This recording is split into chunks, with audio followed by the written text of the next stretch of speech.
10 years ago, we just began, and we had one class with 12 people at Esalen in California. And after the first day, 3 people quit. So in the meantime, over the last 10 years, probably well over 100,000 people have taken MSC all over the world, every continent. They are teaching mindful self-compassion. Yes, it's different because people are different in different parts of the world. So, for example, in China, the children are taught to criticize themselves. And so this is a radical thing to say, hey, you can motivate yourself without criticizing yourself.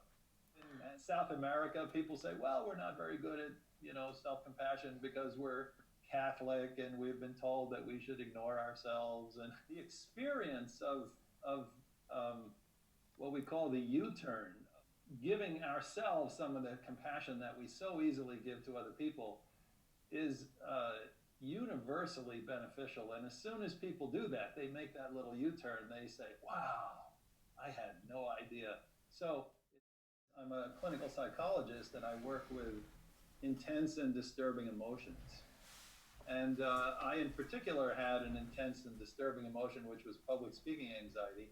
And through that, I actually learned that sometimes it's just really hard, if not impossible, to be mindful of intense experience, such as shame, despair, grief, things like this. First, we need to hold ourselves.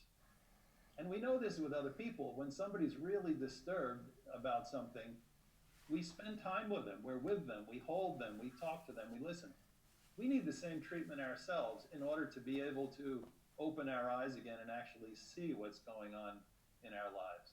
And we can do this for ourselves. We can give ourselves the compassion that we need. I think that's really the way that self-compassion complements mindfulness, by helping us in that way. Compassion seems to be more an antidote to fear and loneliness.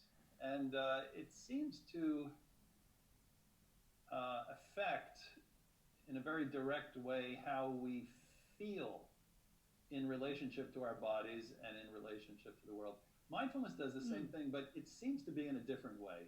These 10 years, I've kind of learned to be self-compassionate, or at least more self-compassionate. The amazing thing about self-compassion practice is it never ends. In other words, sometimes I practice self-compassion and I think it's the first day, So I'm becoming more self-compassionate.